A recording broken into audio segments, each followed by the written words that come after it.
Hello, and thanks for joining me live for Talking the Walk.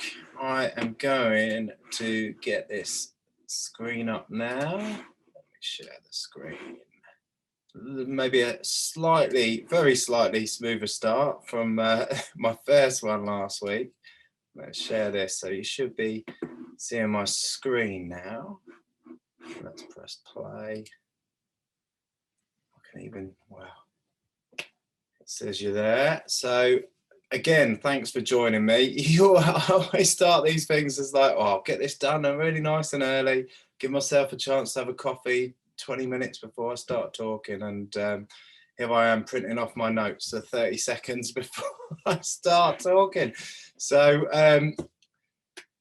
if you've been out with me on some of my walks before, that's great. If you're new, it's great to have you along as well. And I'm getting a little notification. Check I'm live. I'm live. Looks like I'm live. Who knows? We'll see. Yeah, so if you're new, it's great to have you with me as well. As I said last week, bear with me because this is still all completely new.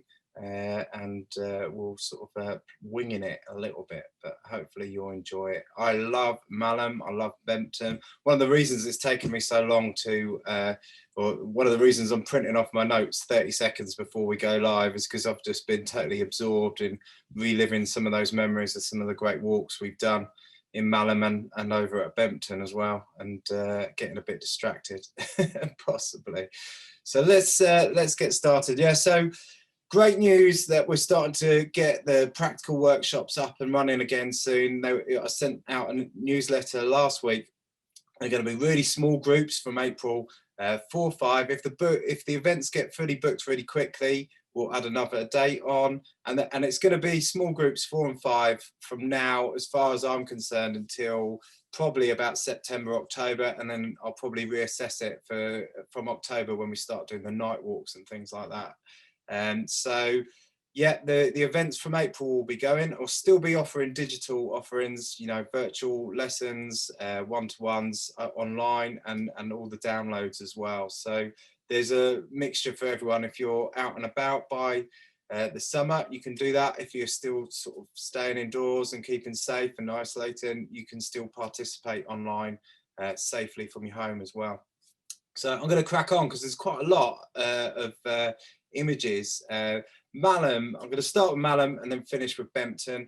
Malham, you know, both of these places are real places that I've really been missing over these lockdowns, and I love getting out in both of these places. So I do workshops in Malham during the summer, late spring and summer, and occasionally some dawn ones in the winter.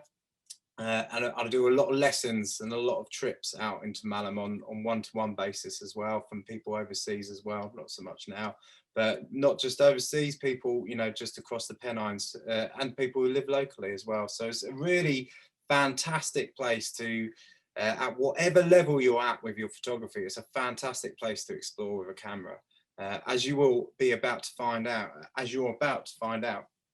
So this is, I've got this isn't actually part of the walk, but it's above Malham Cove, and we do go there on private lessons from time to time, and that's Malham Tarn in the distance, but I've included that photo because really that is a natural lake, and I forgot to double check this, but I think it's one of the highest natural lakes in England.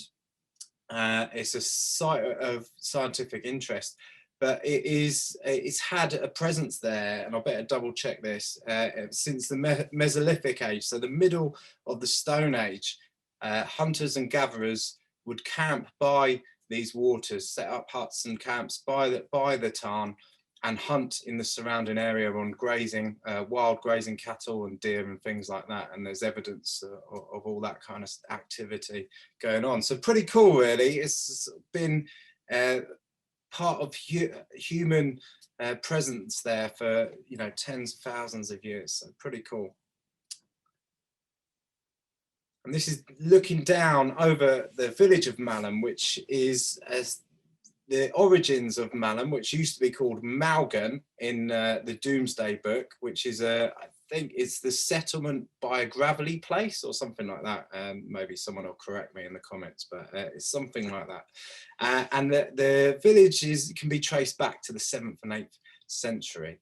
And it's a wonderful village, really, really beautiful, scenic village. And you can see the countryside in that photo speaks for itself. And it's stunning throughout the year, always looking really beautiful. And this is where we start our walk. So I'm going to do not like a lesson walk, but I'm going to do as if we were doing the kind of standard photo walk that I do in the late spring and early summer, and we'll take that route so you can join me as we go through that little walk. So we're in the village now. We usually start outside the Buck Inn and finish either outside the Buck Inn or the Lister Arms, to be fair to both pubs. They're both very good and do good pints. And we head along Malham Beck, and then we take a left up and follow Gordale Beck. Now, Gordale Beck flows into, or Malham flows into Gordale Beck, and that flows into the River Aire, which is a very big an important river. And so you can see that this is the beginnings of a very significant waterway. And around this area, there's a lot of lovely fields, and this is a hay meadow and really beautiful. And this is a real, this particular field is a really great spot for watching barn owls. If you're lucky, you've got to get it when it's really, really quiet. It doesn't come out if there's if it's busy, but if you're lucky enough to find a really quiet time, you might be lucky enough to see a barn owl hunting over these fields. They're really beautiful fields as well, as we follow that Gordale Beck up now. And we follow that Gordale Beck up into an Ice Age woodland, so a really old ancient woodland that's been around for a long, long time and steeped in myth and legend. And this is Janet's Foss, and in the cave that sits behind Janet's Foss is said to be the home of a fairy queen, Janet, which has become Janet, Janet's Foss. And it's a beautiful waterfall and pool. And this pool traditionally was where farmers dipped their sheep, which is pretty cool as well. That would have been a sight to see and photograph. That would have been fantastic. So before we saw it in summer there, and now we're seeing it in autumn, in the late autumn, as the leaves are starting to change colour. No matter how many times you visit that pool, there's always something really interesting to see, and some new twist and viewpoint or interaction that you find with it. It's a really cool place. So we're going to move on from Janet's Foss, follow Gordale Scar, Gordale Beck up to Gordale Scar. And Gordale Scar is just, if you kind of, the photos are cool, but you really have to be there it's a breathtaking landscape, completely unique and completely world class. It's, really quite a breathtaking place to sit and absorb and to photograph as well.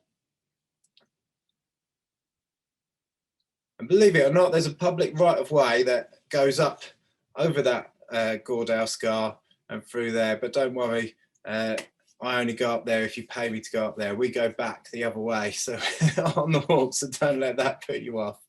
But it's cool though, isn't it?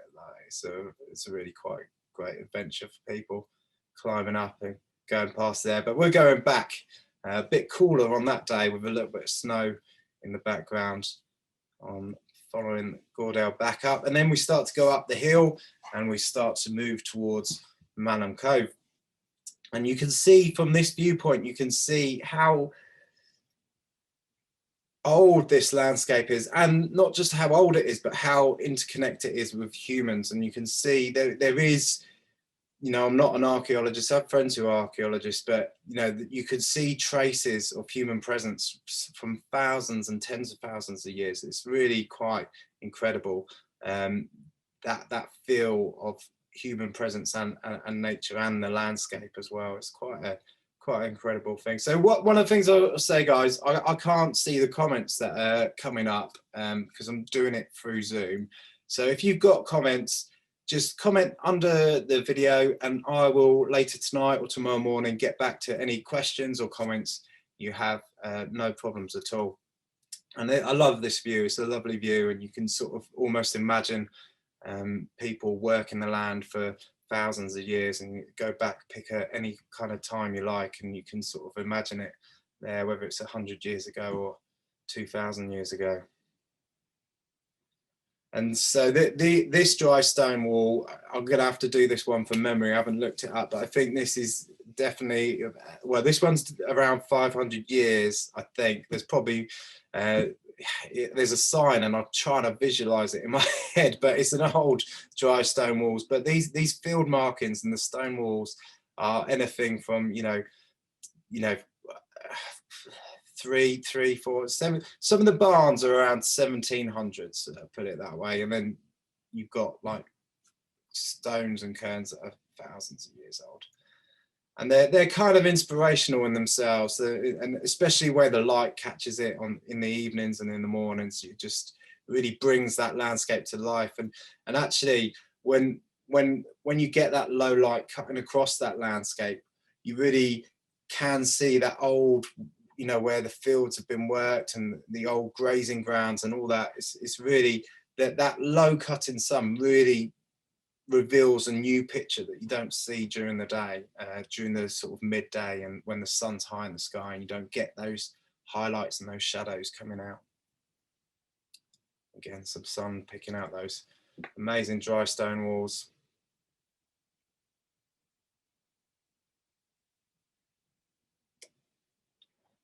So another view looking down, you'll see the fields again here, and all those kind of markings there, and some cattle to the right. And the connection between farming, cattle grazing, and sort of working the land in this area has been one for a long, you know, as I said, a long time. So the Bronze Age and the Iron Age, let me double check that. Yeah, the Bronze Age, they started to create settlements, and they worked with cattle and worked the land, and right up until today, you can still see them working. Now, obviously, tourism has taken a big, probably overtaken in terms of commerce, and apparently there's in the area there's been a tour guide. The first tour guide, official tour guide, was registered in 1791 or something very close to that anyway. So it's obviously been something that's been fascinating for people in working, but also in visiting, which I find really interesting. And you can see that kind of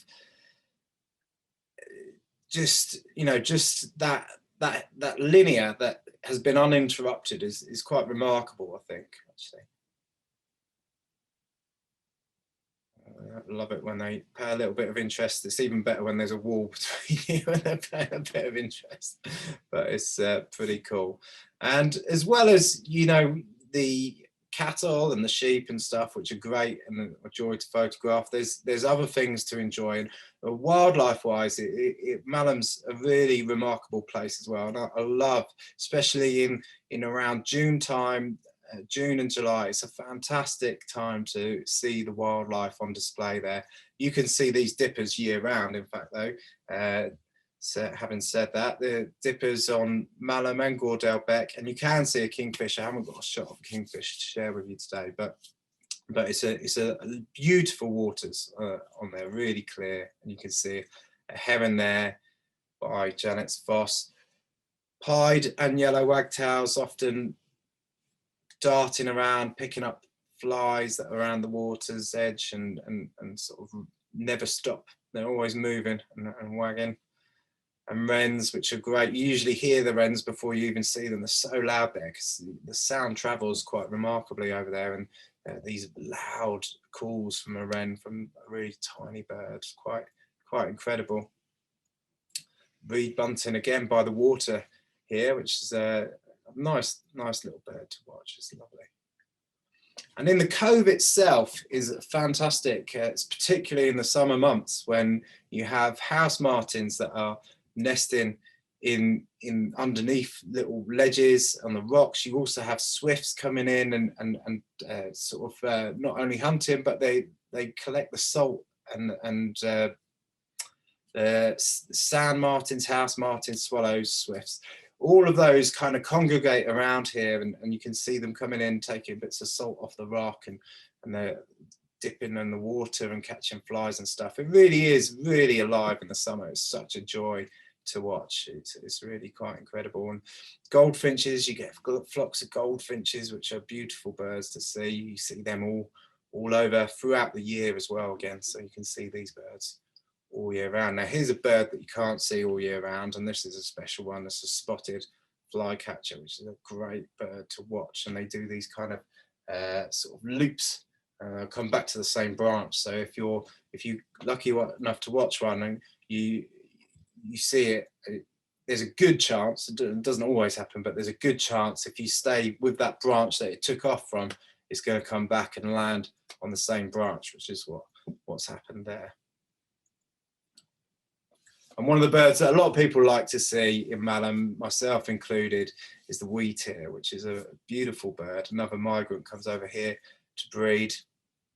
Really cool birds, ground feeders, ground nesters.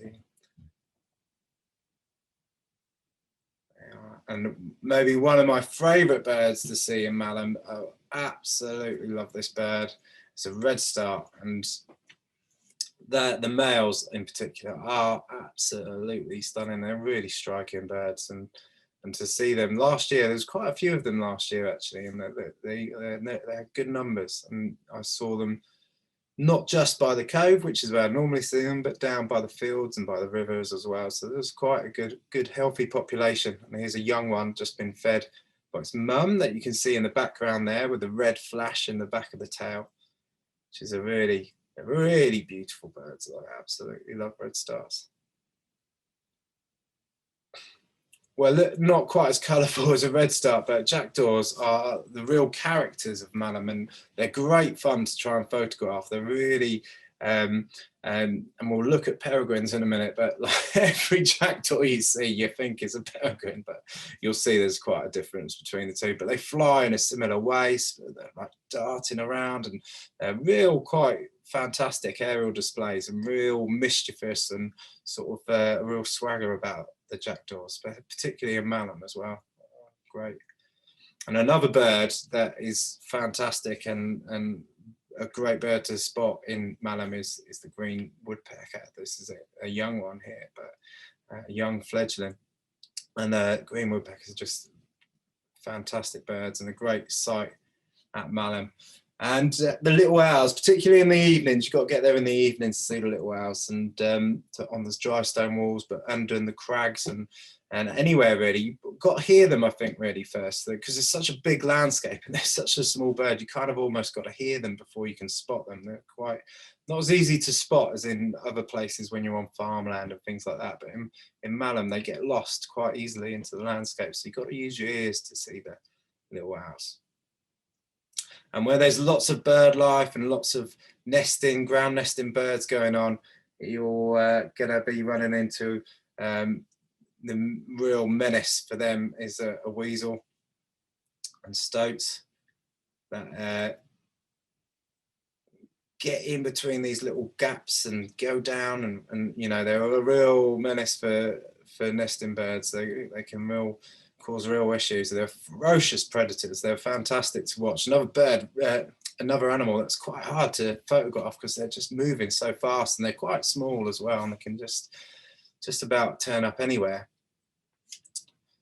And now I've only seen this happen once as well, a fox in an early morning, so it goes to show you that they're around as well. Another thing facing the birds that are nesting in Malham. And when it comes to predators though at Malham, there is one king supreme, and well, king and queen supreme, and that is the Peregrine Falcon.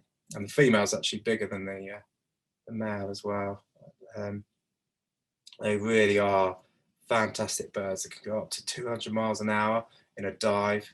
A stoop is what it's called, and they nest in this cove every year, touch wood, and they're pretty good at raising youngs. Most years they have a handful of fledglings, and they're fantastic. And here's some food pass and some tasseling going on between some of the youngsters growing up. It's a fun. There's a youngster there just hiding out, waiting for a parent to come back with some food, and then it will jump out off that perch and go and grab it, which is exactly what it did. I watched it happen. It was the light was a bit too low to photograph the action, but it was a fantastic experience just to see this young fledgling, juvenile, chilling out, waiting for supper. There's another one flying, and another fledgling flying out over the cove, just testing out its wings, checking things out. And there it is again.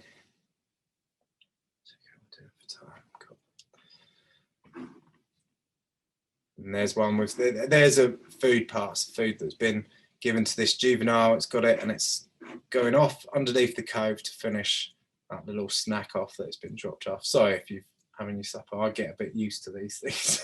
Some people might not find that so cool, but I do. Beautiful, absolutely beautiful, and a real privilege to sort of see fairly close up these absolutely stunning birds that really are quite spectacular. And here's one of the staples of them, and why they do quite well, is these flocks of starlings. This isn't in the spring and summer because the starlings will be pairing off, but in the late winter and late summer, early spring, these starlings start to flock together, and it's good pickings for sparrowhawks and peregrines up around there.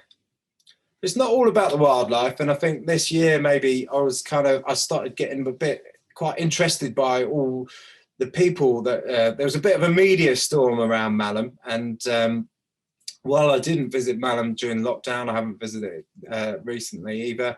In between those moments, I did get out there, and I was fascinated by how many people were sort of, it was kind of almost a self-fulfilling prophecy. The more the news reported on Malham and the amount of people visiting, the more people started to visit, and it was just, I just became quite interested. I always have been interested, but maybe more turned my head away from the nature and the landscape and started to explore the people interacting with it. A kid here on a summer's night jumping in. So, and really it's just to illustrate just how such a broad range of subject matter at Malham. You really can. You can get the wildlife. You get there early. There's no one around. So you get there late. There's not many people around.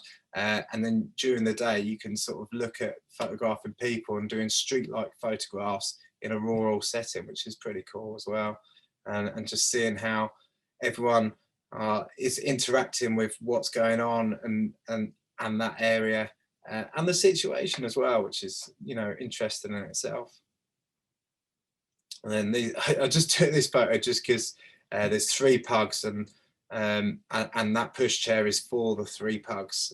So they obviously get to a point on the walk where the pugs don't really want to go anymore, and then they go in the pushchair, which I just found quite fun. And it's always quite fun hanging out on the limestone pavement as well, because you get to see dogs that don't like the gaps, people that don't like the gaps in the limestone pavement, and there's there's a lot of that, which is great and quite interesting. But it is the limestone pavement is the draw, I think, to a lot of people, a lot of photographers, and when you go up a little bit beyond that main cove, Malham Cove, you get to see some more wilder, more sparse landscapes, which can be quite exciting and quite dramatic as well.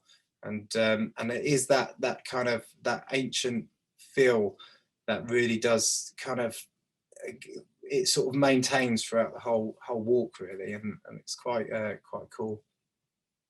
And this is Malham beck leading into the cove. So we'll be going up over the top here now. So this is a view from underneath. Now, the Malham Cove has been formed by glacial runoff. So the meltwater would have fallen over and caused this waterfall, and it would have caused these gaps in the limestone above it. So it's around 12,000 years. So as that meltwater has run through the rock and formed these channels and these roots.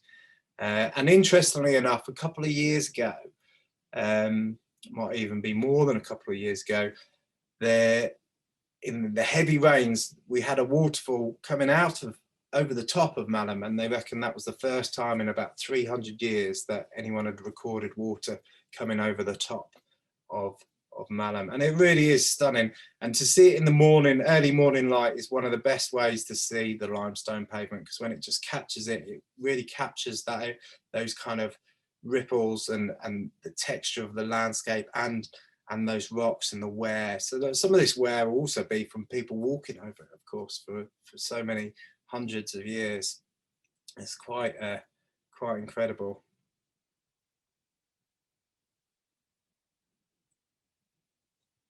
And one of the things that I enjoy looking at is those plants that grow up in between those grooves, and the flowers and the ferns, and there's a whole micro kind of ecology going on in there, because they're so sheltered from the wind and everything, and the water runs off there, and it's quite an incredible thing, and something that when I have time I'm going to explore a lot more, because most of the time I'm out with other people and stuff, and doing the tours and helping them with their photography. So at some point I want to explore that a little bit more with my own photography, my own camera. And if you ever get out there in the snow, it really is quite an incredible place. You have to take a bit of care, because it can be quite slippery at the best of times and steep. But in the snow, it's quite a different situation. And I didn't have time to, couldn't fit in to do both walks. I couldn't fit in more. I've got a few that I've done in the snow, which are great. So that I'll have to share those another time. But it's worth knowing that actually it fairly regularly snows, so if you time it right, you can get a bit of snow up in that higher region of Malham. So it's worth keeping an eye on the weather. And I love here again another example of the plant life that grows on these rocks, and sort of just the greenery that surrounds the cove. It's just such an inspiring landscape. This is a landscape that has been referenced by loads of people over the years, and just a few is William Wordsworth, who mentions Goredale in one of his sonnets, and J.W. Turner, who painted Goredale Scar as well. And really, even though it's about the limestone pavement, really it doesn't matter, as you can see here, whatever angle you look at Malham from, wherever you stand in it, you are surrounded by beautiful scenery at whatever time of year. It just is a really special and unique place, and I hope you enjoyed following me around. Normally we'd finish with a pint in normal times and a chat about some photography or whatever, but instead we're going to hop over to the other side of Yorkshire, towards Bempton, which is another place that I absolutely love, and I've really missed it. I'm really missing it, and there's a few. I've always got ideas with Bempton of things that I want to do and photos that I want to take, and it's hard enough to get out there at the best times sometimes. But at the moment, I'm really struggling with not being able to get out there. So that was what it looked like in winter. So that landscape before was around about February time. That would have been, not this year, obviously, but and this is as we move into spring here, the same view, and getting ready. You can see a few birds on the cliffs there in the distance as well. And this is the gannet starting. So by late spring and early summer, you're starting to see foliage start to build up and the flowers to come out. So the cliffs at Bempton are chalk cliffs, so they're quite hard, they're quite sturdy, and they're 100 metres high in places. At the tallest point, they're 100 metres, which puts them at one of the highest cliff faces in the country. Not the biggest, but one of. And to the north, you've got Filey, further on Scarborough. And to, oh, I haven't got the shot of the south. I meant to do the shots of the south. It's Flamborough Head. You're headed towards there, and surrounding on the land side of here, you've got farmland, and you've got an old here in the distance, just beyond the rapeseed. You can see an old RAF listening post, and this was built specifically during the war to hear low-flying aircraft, aircraft that was approaching at a lower altitude that could not be picked up by other means or methods, and so that was the primary job of that, and the remains of that are still there. It was decommissioned in the 70s, I think, early 70s. You can look, I don't know too much about it, but you can find out lots about it online. And it's quite an interesting thing to have. It's a nice habitat. You can't get too close, as I said, but you'll quite often see kestrels hanging out there and resting on some of the buildings there. It's quite an interesting feature. And it's a very woldsey kind of landscape behind.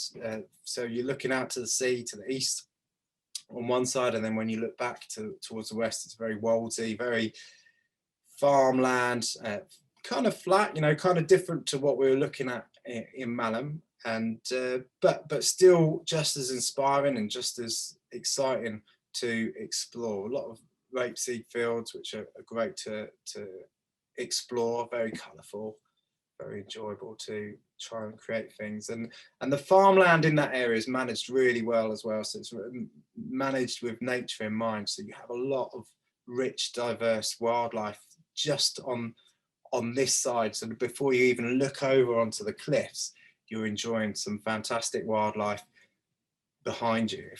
Well, yeah, probably, because most people look out to sea. So behind you, there's a lot. And a lot of people forget to look behind them, actually, when they are, particularly in the summer.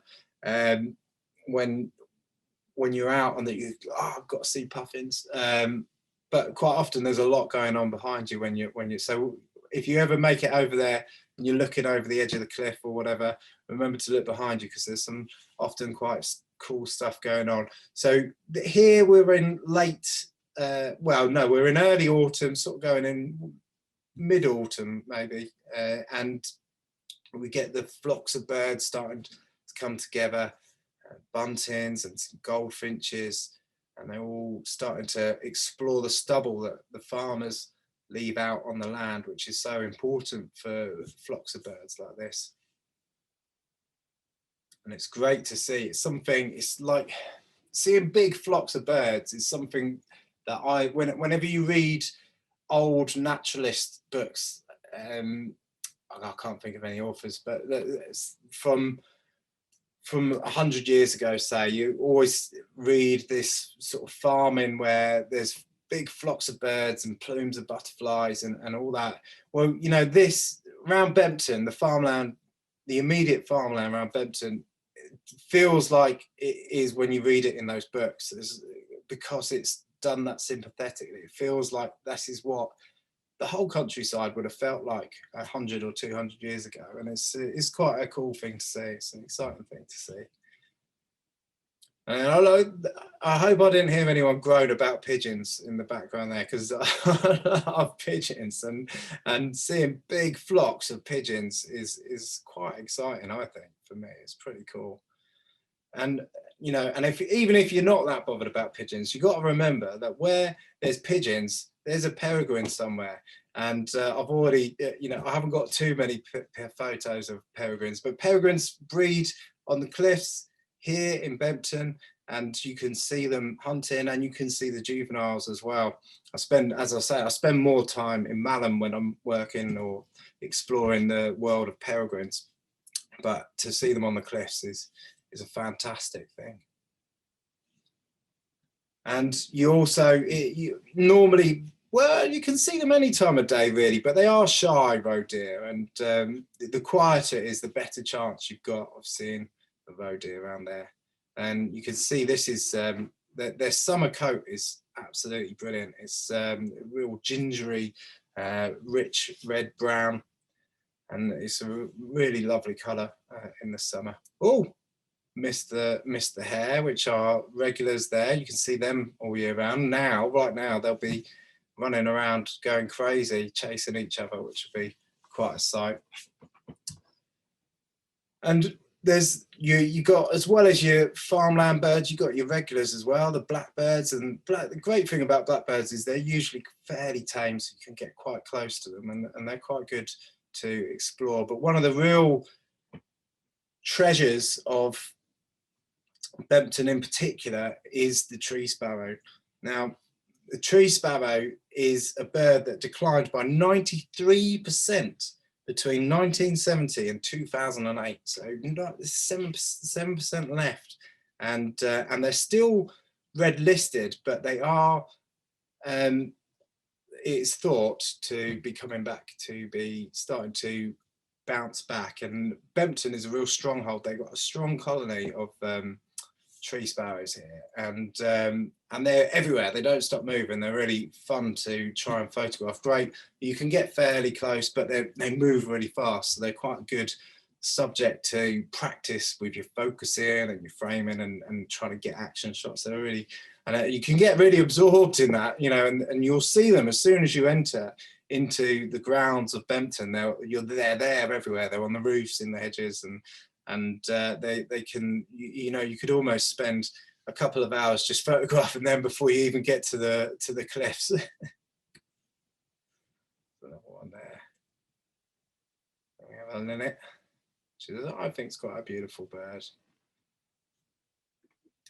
And another reed bunting here that nest there, and they're quite in the longer, you'll find them in the longer grasses where you walk, and there's longer grassland.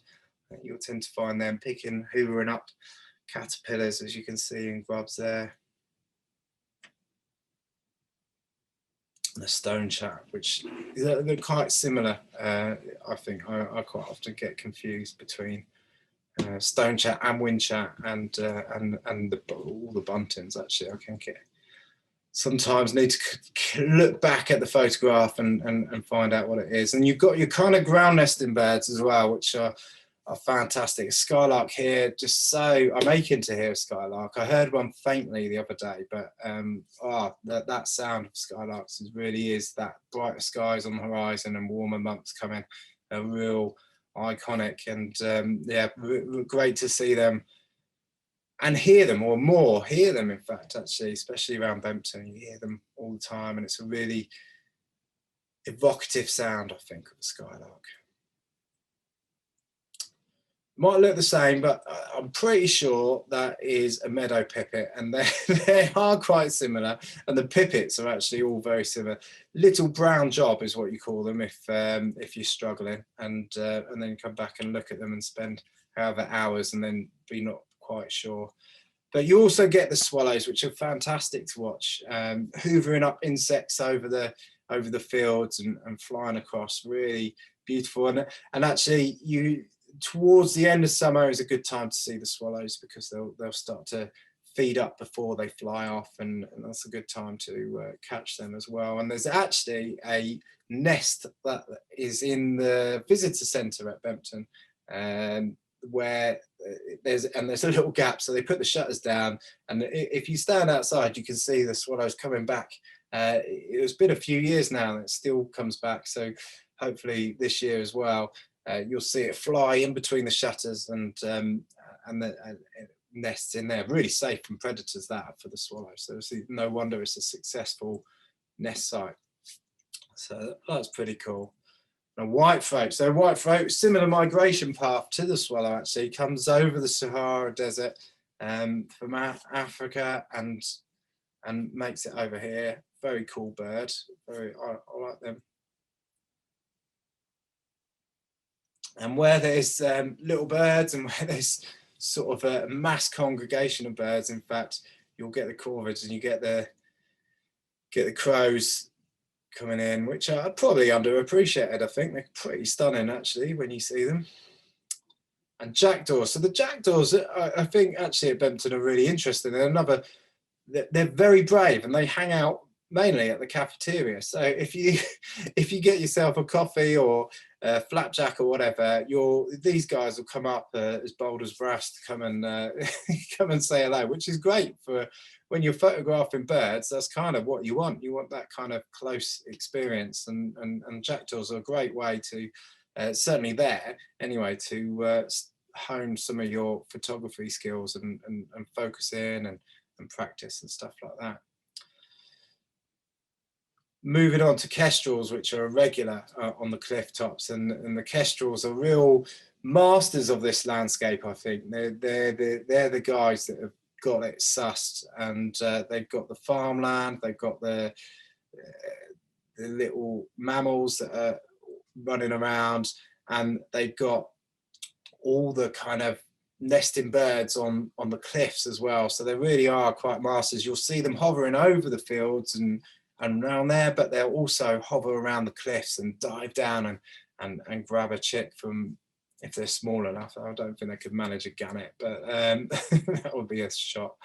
But they are, you know, they really are masters of this environment. And this is one of the things I'm ruining. I don't even like looking at this photo because this year I wanted to get out and see some short-eared owls at Bempton. So in the winter is a good time to get out over to Bempton and photograph short-eared owls. Sometimes there's a lot of them. Usually there's at least one you can see, and it's worth keeping an eye out on the website and stuff. And with all these things, you'll see them. The great thing about short-eared owls is that they're day hunters, and you can see they've got these yellow eyes, and they'll hunt during the day. So you will see them if they're there. If you just sit there, you will see them, and if you just sit there, they'll probably come fairly close because they just hover around waiting to pounce on something.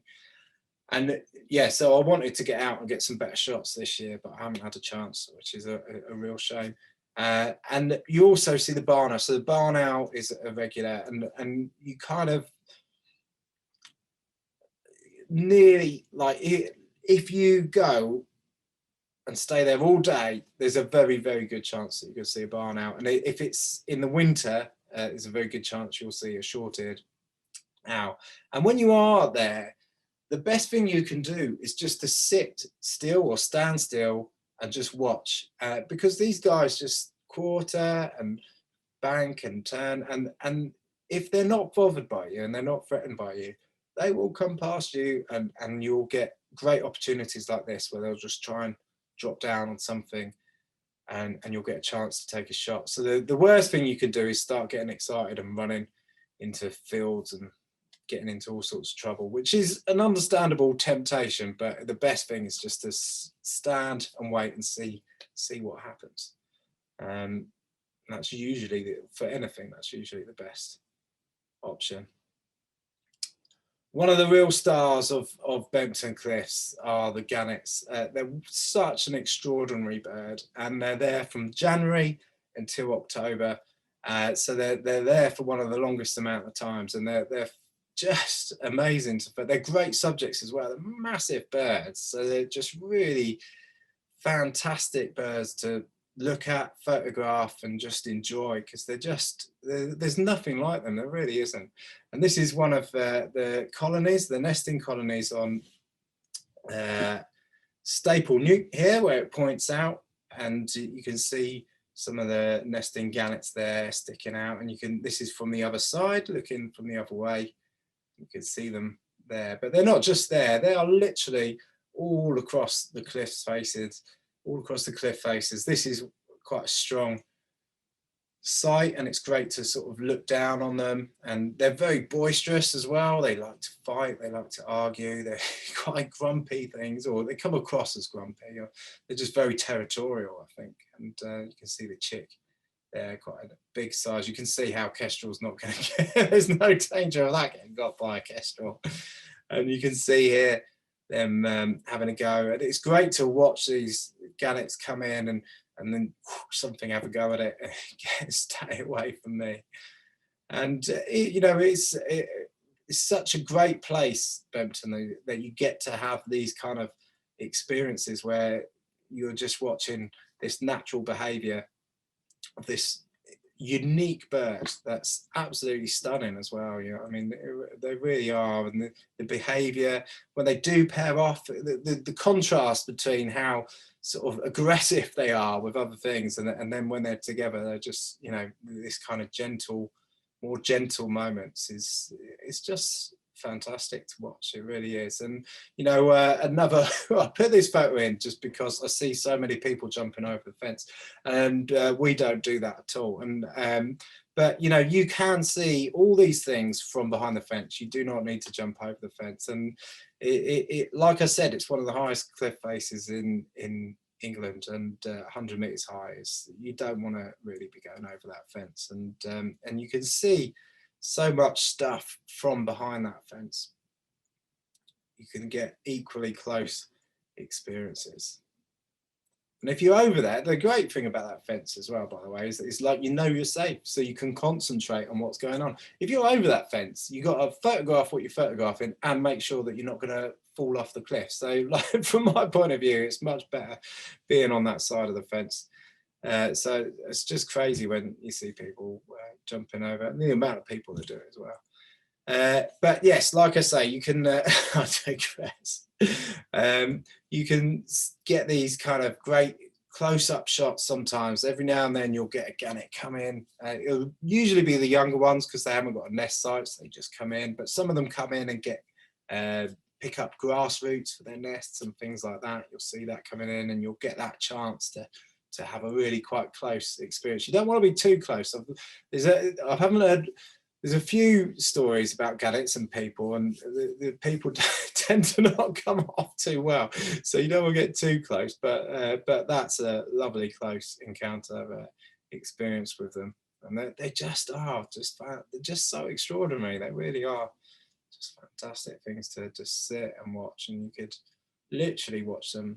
I say all day. You could watch them for a week. They're just fantastic. So this is one of the great things that a lot of people enjoy, is just watching these. This is a juvenile. You can tell by the sort of patchiness on its wings, the mottled black markings there. It hasn't fully developed its coat yet.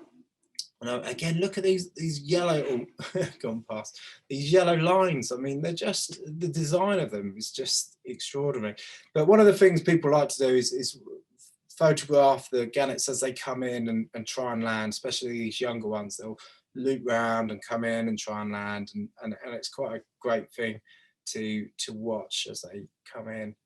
And if the wind picks up, so we were talking about being on that fence, if the wind picks up, quite often the gannets will fly higher into the wind, towards the wind. So they loop round, they do like a little track, if you like, a little athletics track. So they loop round, follow it up, and then they'll go back out, lie back down, and then fly back out. And when that wind does pick up, they go higher, and you kind of get a chance to have these like flyby experiences of eye to eye with a gannet, and it's a real privilege to when that happens. So if you are trying to plan when you go up, so keep an eye on the forecast, because if you get this, particularly a northerly wind, if you get a stronger wind, you can have a real fantastic day. And on the extended tour, so when we do the tour photo walks of Bempton, there's an extended one where we go a little bit further. It's the paths start to open out a little bit more, and the whole landscape's a little bit more less fenced off, and it's a little bit more open, and you get the chance to see some other exciting things safely, I'd like to add. But you can see rainbow sitting there, and these are a pair that are just sort of booming each other. Another gannet coming into land there. Another one with that's that tuft of grass that they pick up and bring back.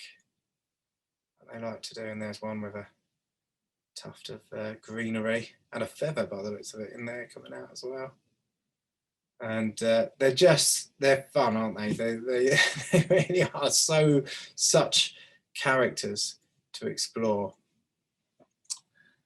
And not only is it the gannets, so gannets are a great, fantastic subject to explore, but a lot of people go to Bempton to see the puffins, which you can see from May until August time. You can see the puffins, and when we go, we tend to go in late June, July, because that's when the puffins, you got more chance of seeing puffins, and particularly on these wider paths as well where you go out. But a lot of these puffins now would have bred, and parents would have gone back out to sea, and some of the youngsters are hanging around and just learning the ropes, if you like. So July is a fantastic time to go and see the puffins at Bempton. Coming in, stretching their wings there. We'll look at these other birds in the background in a minute. But here's why you don't see them, or they're harder to see in May and early June. It's because they're straight into those burrows, and they nest in these little burrows in the cave. So they're in and out, and the youngsters are in deep underground, and so they're much harder to sort of capture, if you like. And whereas July, the youngsters are out and they're exploring the world and learning the ropes. And there's some fun to be had, some fun shots, and if you're lucky, you'll get them where they'll just come in and land really close to you, and this is from a viewpoint as well. One of the immediate viewpoints outside Bempton Cliffs, and you just had to look over the viewpoint, and it was just there looking back at you, which was great. And so there's 500,000 seabirds every summer, around 500,000 seabirds. So the puffins you've got to kind of look a little bit before you see them, and then when you see them, but they can get a little bit lost, but they are there. So the key thing, and they're flying all the time, and they're coming in and they're exploring things. So make sure when you're there, if you're looking for them, make sure you give yourself a bit of time and just have a good scan, because this guy was just tucked in around the side from a viewpoint, and it could have been easily missed because you're straight away looking at all the cliffs around you, and this guy's just tucked in down there behind you. And this one's from last year. We got really lucky on the extended tour we did. This guy was just almost touching distance. It was just fantastic, and really inquisitive and just chilled, which was fantastic. Everyone's got a shot of this puffin, which was brilliant. Really nice encounter. And then when we have time, we might even look at trying to photograph the puffins in flight as they fly. And as I said, the windier it is, the better chance you got of them, particularly with that northerly wind as the wind comes in. The better the chance of capturing them as they're flying in and exploring, doing their test flights and just working out the lie of the land, really. And one of the things you can do, if you're not, it's not an easy thing to do, photographing anything in flight. And puffins are a lot smaller than you think, because you quite often see these big photos of them, but they're a lot smaller than you think, and they can be really tricky to photograph. So one of the things you can do is find a feature like this here in this picture and focus on the rock and wait for a puffin to come in. There are some spots on the cliffs where they are regularly flying past or flying into, and actually if you spot one or two puffins or several puffins gathering, there's a good chance another one's going to come in and join it, because they're quite inquisitive in that way. So if you find something like that, just fix your focus on the rock and wait for something to come in. That's where a tripod comes in handy, because your arms can get a bit tired just waiting and holding focus on there. But that's a great way to sort of start your journey of photographing birds coming in, particularly puffins coming in. And if you keep practicing, you can start to photograph them before they reach that rock, which can be quite challenging. I should probably put a disclaimer out here, because it probably looks like every single shot's really sharp, but you are looking at a numbers game, with particularly with anything that's moving and flying. Not every single shot is going to be pin sharp, and the more you take, the more chances there are of having one shot there in focus. So if you've joined me halfway through, just to let you know that there is, I do upload this onto YouTube afterwards within a day or so. And if you leave your comments underneath, I will actually answer them either tonight or tomorrow. So if you've got any questions or comments, just do that, and I will. I had a great response last time, so I hope there's someone watching on the other side. I can't see, but hopefully there's someone there.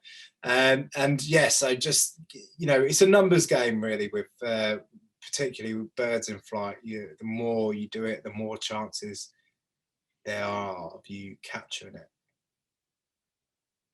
Here's one just to give you an idea of all the other birds that are going on here. You got the guillemots and a razorbill in the background, and with 500,000 birds, it's not long before you're going to see a couple clash. And the razorbills are quite intolerant of the puffins. I don't know why. They just sort of seem to sort of get a bit naffed off with them. Maybe it's because everyone's there photographing the puffins and not photographing the razorbills. But razorbills, as you'll see later, are pretty cool birds as well. But before I look at them, I want to tell you about one of my favourite birds, which is the fulmar, one of my favourite seabirds anyway. A closest relative to an albatross that we'll have in the Northern Hemisphere. The fulmar are just, I find them really stunning. I don't know whether, I don't really talk to them to people about fulmar, because I'm scared people might not like them quite as much as I do, but I think they're really cool. And that you can see a little tube on the top of its beak there, it uses that to squirt a sticky, stinky, kind of acidy kind of goo at anything that it feels threatened by. So if it feels threatened by a predator, it'll squirt it out of that tube, which is pretty cool in itself. And they're fantastic. You can see them pretty early doors in Bempton, actually.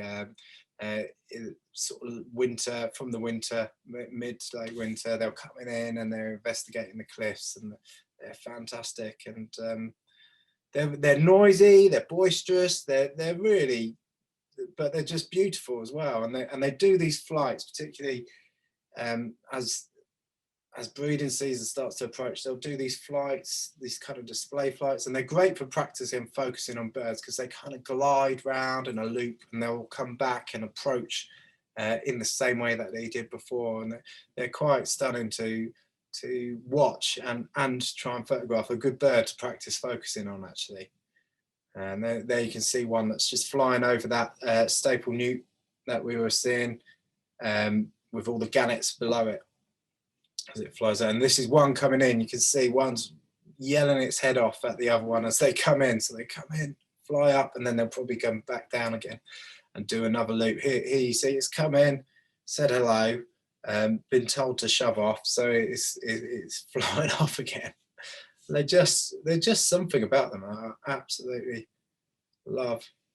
There's that tube on the top of the beak that you can see really well there. Oh, one day it'd be good to just see something. I don't know, peregrine come in and it squirts at the peregrine. Oh. What a shot that would be. So I said that the fulmar is the closest thing we would come to seeing an albatross in the Northern Hemisphere, right? So what's this in the background behind these gannets, these nesting gannets here? And this is just something that's quite remarkable. It's a black-browed albatross, and by absolute chance, I was heading out for a workshop this summer, and the albatross had arrived, so 2,000-3,000 miles off course, and just hanging out on Bempton Cliffs and flying around. So it was an absolute, you know, probably once in a lifetime opportunity to see this off-course bird with a massive wingspan. And of course, so with all my workshops, I always turn up early, and this is a classic reason why. So I always get there early, have a little walk around, explore, see what's going on.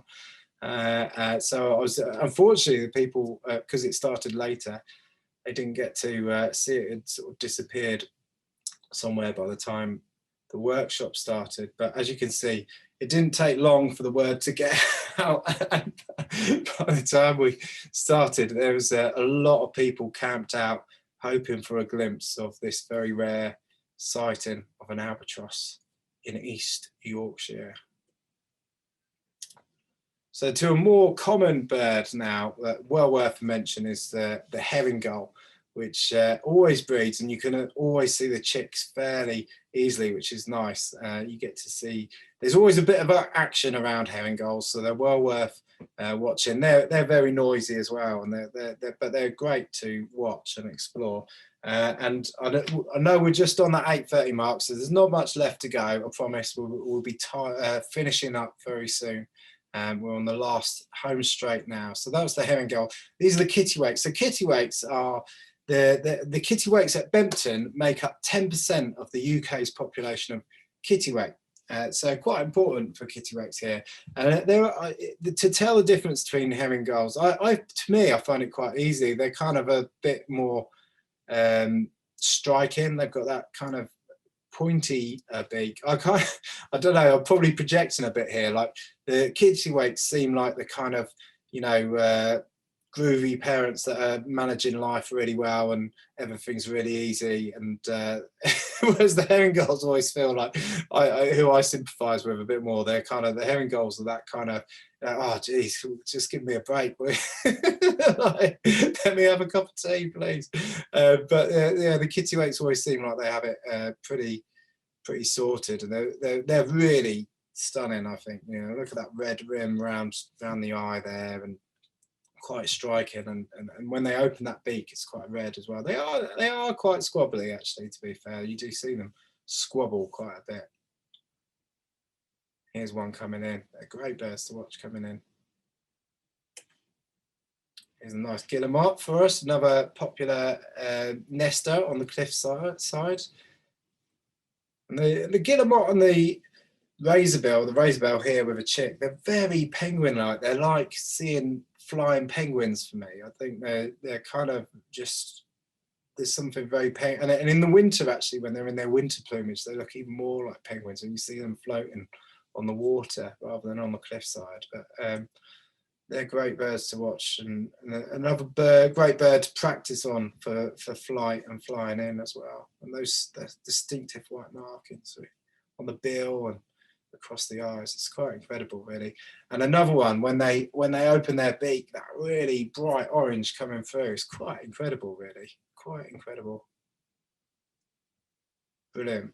And so we're coming to an end now, and one of the great things that I love about Bempton, that you know, you can really exploit as you develop and hone your photography skills, is it's a east-facing cliff, right? So as the sun starts to come round, and particularly as it starts to go down, you start getting these shafts of light that come through the cracks in the cliffs. And if you're clever, and if you're patient and you look carefully for them, you can find these little opportunities where these spotlights pick up and bring out the birds. So that was a razorbill. This is a guillemot here, just catching a little bit of light coming through. Kittiwake catching a pool of light on the cliff top. You pay a bit of extra money for that little bit of extra sunlight on that spot, wouldn't you? A gannet there, enjoying, basking in a bit of sun just coming through those cliffs. And there's our tired herring gull. I mean, they are tired because they're constantly, their chicks are on that top, quite often on the top, and they're quite vulnerable, actually, the herring gull chicks. So they're constantly fending off other birds and sort of just keeping an eye out and endlessly active, trying to keep their chicks safe as well as fed. And you know, and that's the other bit, is that so you got the pools of light coming down on the birds that are nesting, and also if you can do it, and this is another one where there'll be hundreds of shots where it doesn't work, but when it does work, it's really satisfying. If you can get a bird flying into that streak and that beam of light, it can be a really satisfying achievement to manage to capture. And that's where I finish it, really. So what I hope is I demonstrate not only the fantastic locations, but how just at any level and any interest, whatever it is, these two locations are just fantastic locations to explore. And I hope I've shared my enthusiasm for it. I always get very excited looking back and seeing, reliving memories from sharing the extraordinary landscapes and experiences from there with other people, and I know other people have got some fantastic shots from there. So in fact, if you're watching and you've been to any of those locations, share some of your favorite pics from them underneath this video. I'd love to see them. I know some of you sent them to me in the past as well, which has been great. So I hope you've enjoyed that experience. Let me stop sharing, and I hope that's inspired you and entertained you for an evening. And I will be back next week. I think it's on Seeing Things Different. I'll say it into the camera rather than into the screen, but thanks for joining me. And as I said, any questions, any comments, just put them underneath the video and I'll get back to you. Thanks very much.